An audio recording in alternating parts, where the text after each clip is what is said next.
গত মাসের 25 তারিখে আমরা জানতে পারি যে 3 জন যাত্রী যারা ইতালিগামী কিন্তু ভুয়া ভিসা করে ইতালিতে যাচ্ছিল।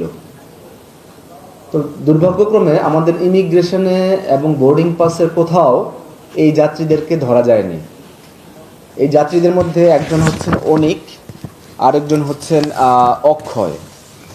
মুস্তাফিজুর রহমান অনিক, যার পাসপোর্ট নাম্বার A07107877, এবং অক্ষয় চন্দ্র দাস, যার পাসপোর্ট নাম্বার হচ্ছে A07585106।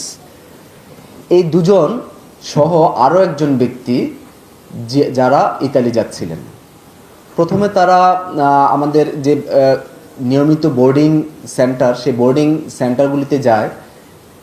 তারা প্রথমে নেপালগামী যে ফ্লাইটটি রয়েছিল সেই ফ্লাইটের বোর্ডিং পাস সংগ্রহ করে। আমরা দেখি যে ঠিক 8:51 ঘটিকায় তারা নেপালের উদ্দেশ্যে ইমিগ্রেশন কমপ্লিট করেন, এবং তারা যে ইমিগ্রেশনটি কমপ্লিট করেন ওই বোর্ডিং পাসটা কিন্তু আসল।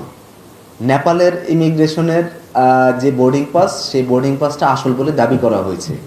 আমরা তারপর চেক করি যে এই বোর্ডিং লিস্টে, আমাদের এয়ারলাইন্সের লিস্টে ওনাদের নাম আছে কিনা। আমরা দেখতে পাই যে না, নেপালের বোর্ডিং লিস্টে ওনাদের নাম নেই। তাহলে এই লোকগুলো কিভাবে দেশের বাইরে যাচ্ছেন? তারা একটি বিকল্প পদ্ধতি অবলম্বন করে। যখন নেপালের বোর্ডিং পাসটা তারা হাতে পাওয়ার পরে তারা ইমিগ্রেশন কমপ্লিট করে না।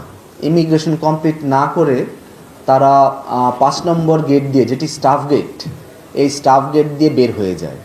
বের হয়ে ওখানে যে আমাদের কার পার্কিং রয়েছে, সেই কার পার্কিংয়ে একটি গাড়িতে বসে জনৈক আসামির সাথে তারা ইতালির বোর্ডিং পাস, টিকিট এবং ভুয়া ভিসা সংগ্রহ করে। এই বোর্ডিং পাস, টিকিট এবং ভুয়া ভিসা নিয়ে তারা ইমিগ্রেশন করে নেপালের। নেপালের যে ইমিগ্রেশন করে 3 জন অফিসার তাদেরকে ইমিগ্রেশন সম্পন্ন করে। তার কিছুক্ষণ পরেই আমরা দেখতে পাই যে যেহেতু সিসি ক্যামেরা নিয়ন্ত্রিত এয়ারপোর্ট, আমাদের কাছে সিসি ফুটেজে আমরা দেখতে পাই যে বিমান বাংলাদেশের একজন কর্মকর্তা তাদের এই 3 জন যাত্রীকে সহায়তা করছেন, এবং তারা এক পর্যায়ে ওয়াশরুমে যায়, যেখানে সিসি ক্যামেরা আওতাভুক্ত না স্বভাবতই।